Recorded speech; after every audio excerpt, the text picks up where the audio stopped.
Hello, I'm going to talk about automated server redeployment in a traditional on-premises virtualized environment. My name is Chris Manfre. I'm a senior DevOps engineer with the Petco DevOps COE.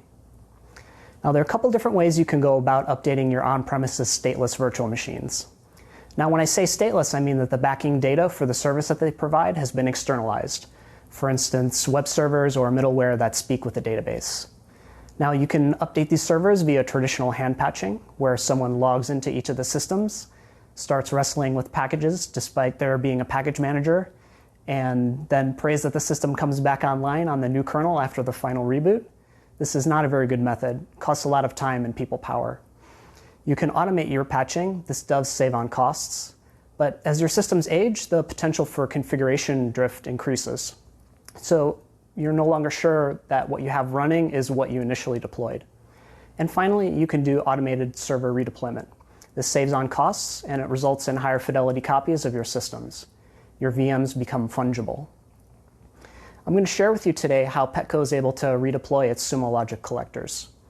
If you're not familiar with Sumo Logic collectors, they are log and metrics aggregators.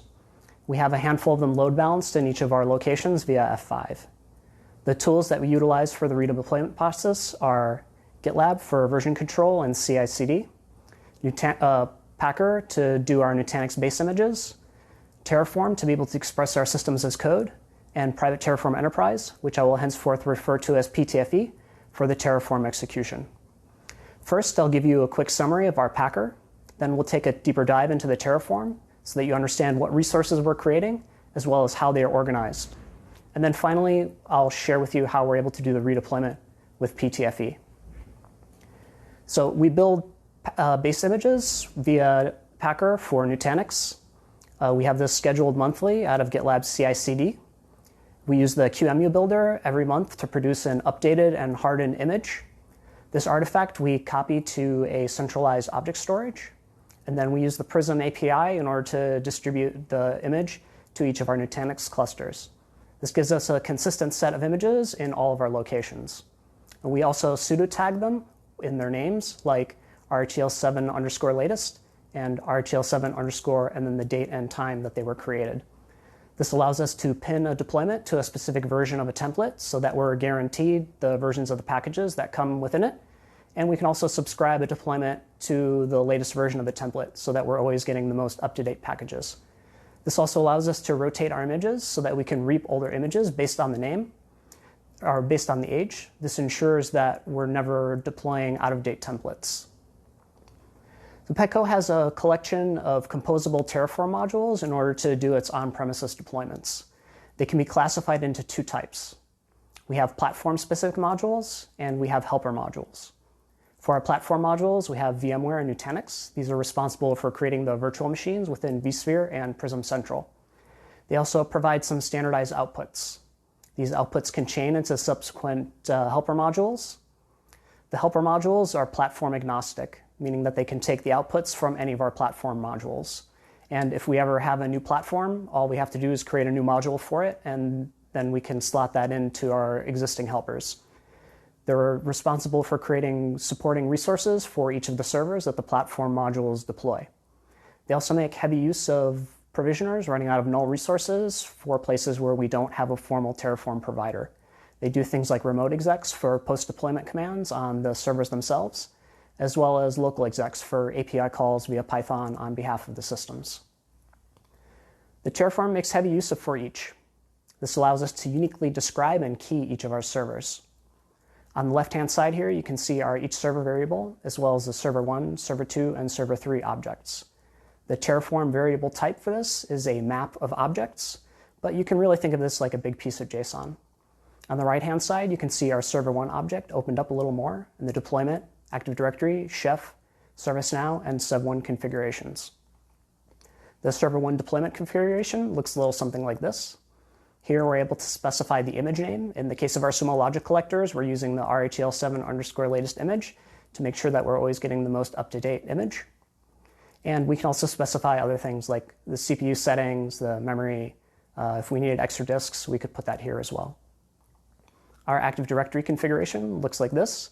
In the case of our Sumo Logic collectors, we want to make sure that our server admins and our Sumo admins are able to log into the systems. So here we're able to authorize the server ACL groups that they belong to.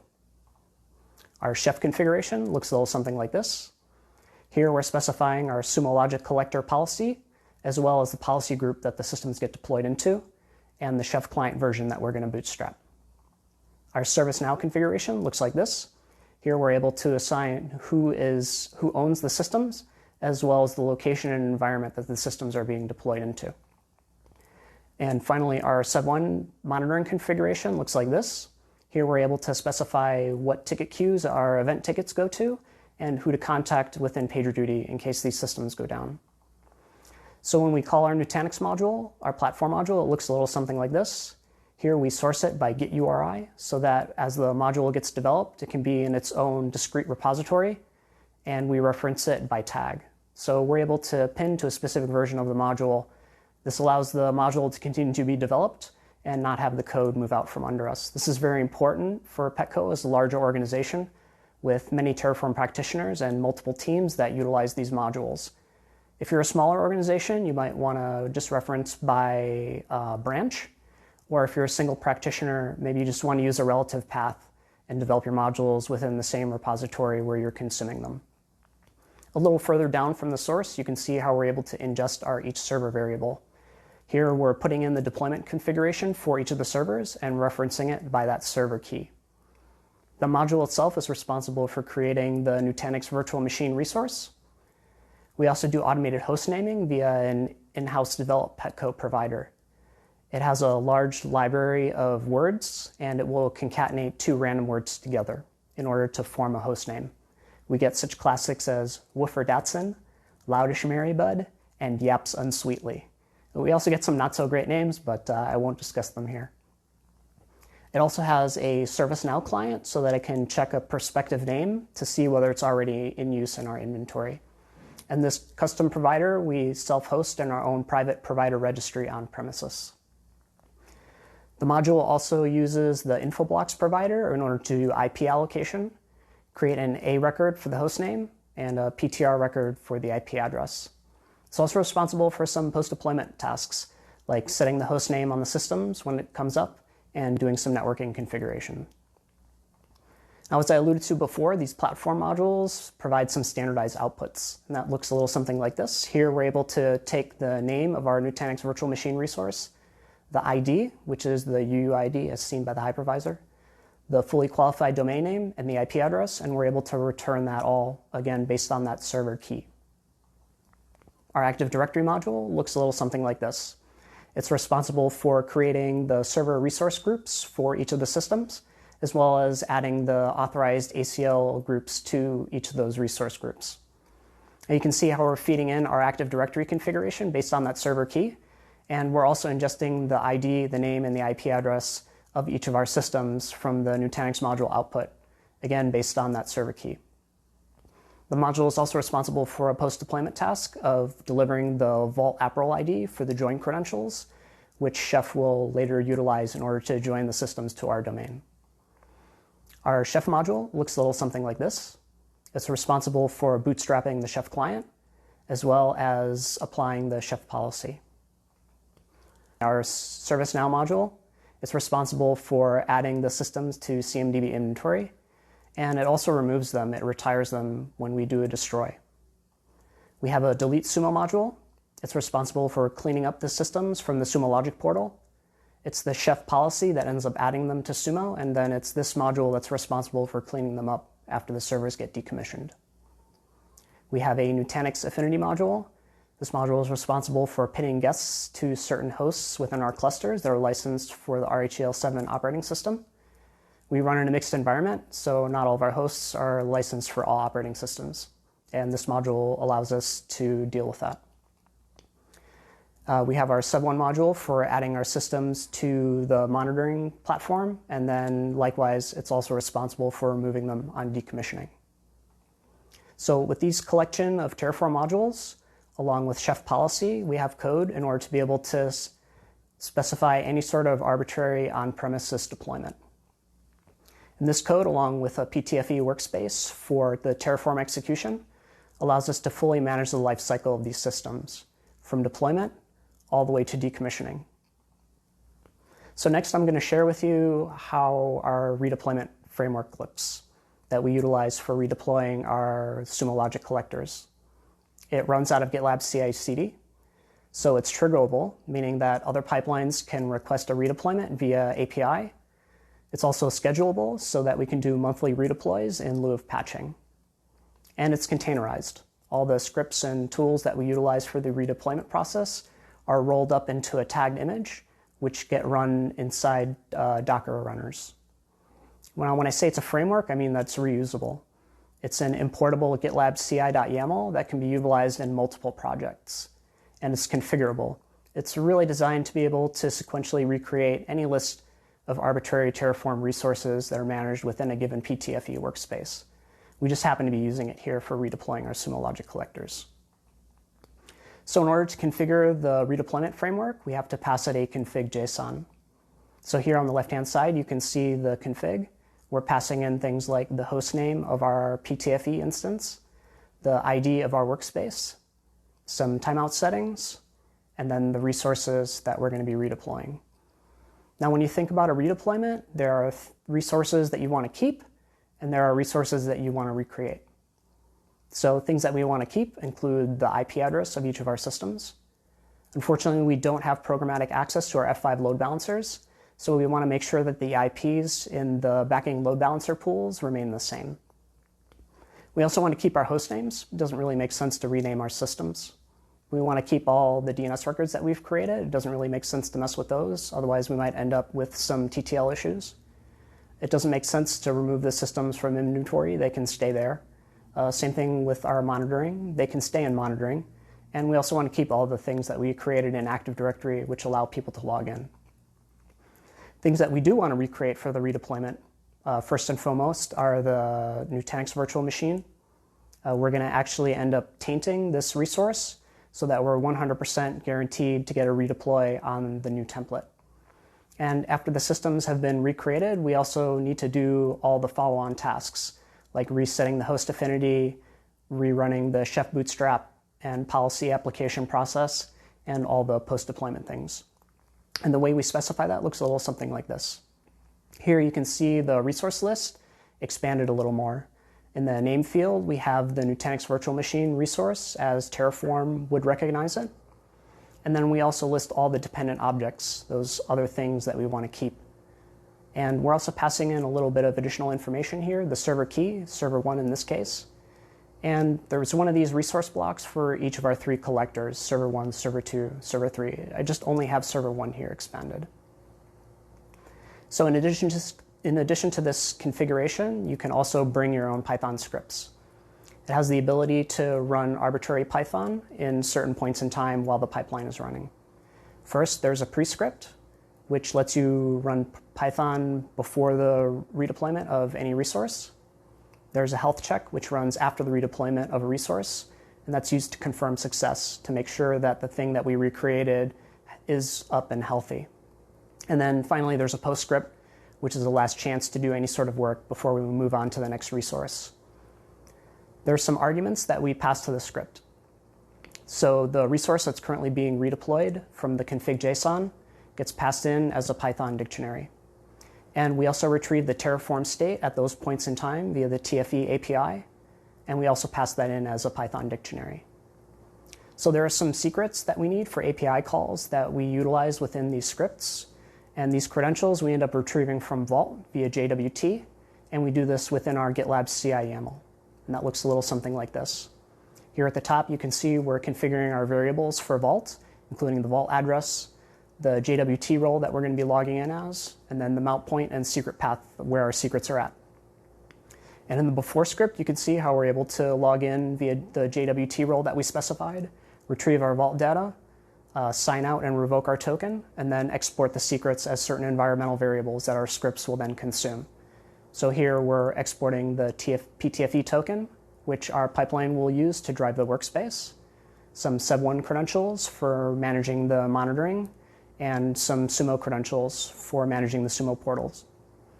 And at the very bottom, you can see where we're including our redeployment framework. So up first is our prescript.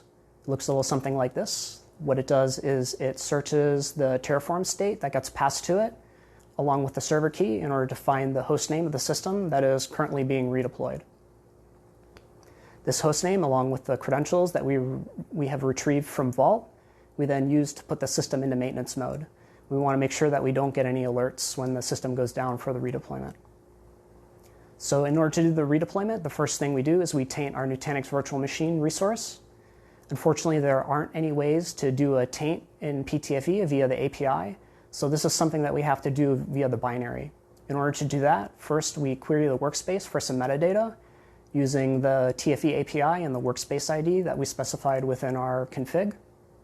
And then we use that metadata in order to render a dynamic backend remote file.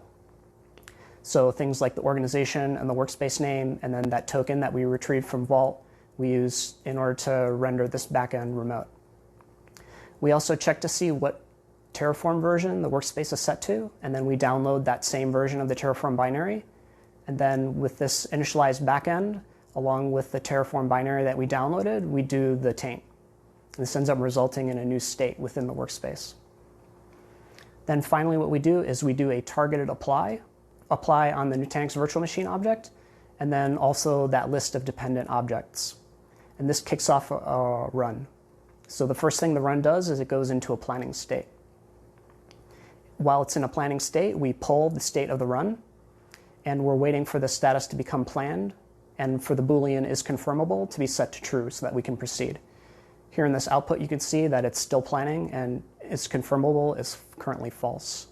So once the plan is complete, we end up confirming the plan via the TFE API, and that kicks off the apply process. And similarly, while the apply is running, we pull the status of the run, and we wait for the status to turn into applied so that we know that it's finished. Once it's finished, everything is green, it looks good. Then we want to do a health check to make sure that the system that we just recreated is actually up and healthy and able to accept traffic. So again, we check the state of the Terraform along with our server key in order to figure out the host name of the system. And then we use that along with the sumo logic credentials that we retrieved from Vault to check to see whether the system has successfully registered itself within the sumo portal and is up and accepting logs. Then after we've confirmed that the system is healthy, we run our post script. And this we use to close the maintenance window that we had opened within the pre-script. And again, we're searching for the host name and the state, and then along with the host name and the sub1 credentials that we retrieved from Vault, we close that maintenance window. So that completes the process for server 1. Then we repeat this for server 2. We do the same thing all over again. We do the taint, we do the target apply, and then we repeat. For server 3, we do the taint, the target apply, and then it's complete. This whole process ends up taking about 20 minutes with very little effort on our part. We can do this with a click of a button or a scheduled task. But we didn't arrive at this overnight. It was a journey. Each piece of code that we created enabled further, more complicated automation that we could layer on top of it. And the path that we took was roughly the same that I described the pieces of this automation in. So first we worked on the Packer. This gave us consistent images for our deployment automation. Then we worked on Terraform and Chef. This gave us code in order to be able to do consistent deployments. Then adding to that, we layered PTFE on top of that for a consistent environment for our Terraform execution, and also a centralized place in order to be able to store our Terraform state. And then finally, we were able to layer our redeployment framework on top of all of this and be able to automatically drive the PTFE workspaces in order to perform these redeployments. There were a lot of people that worked on this and that I would like to thank. First and foremost, I would like to thank the Petco leadership team who gave me the time and opportunity to be able to put this talk together for you all. Without them, I would not be here. I also want to thank the following IC squad members who contributed to this code base. Rajram, who worked on a lot of the initial Python for scripts where we didn't have a formal provider. Chella P, who did a lot of the kickstart in the Packer, as well as some systems tuning within Chef. Sri Devi, who worked on some of the monitoring pieces. Gabe for all things Nutanix. Tammy for helping us out with networking issues. Lieu, who did some of the Active Directory design work, well, most of it actually. Prathipa, who helped us out with service accounts for automation. And there are also some former ISC squad members that I would like to thank that have, in the meantime, moved on to other opportunities. Chad Prey, friend and mentor, who kind of got the seeds for all of this planted. Paul, who got me started with Packer and Terraform and got Petco started with PTFE. Vivek for all things Nutanix and VMware. And last but certainly not least, Venkat, who got me started with Chef. Thank you all. Look these people up. These people are great. And I would like to leave you with a final car analogy. Why spend time and resources and energy maintaining a fleet of used vehicles when you can just get a new set of vehicles every month instead? Thank you very much.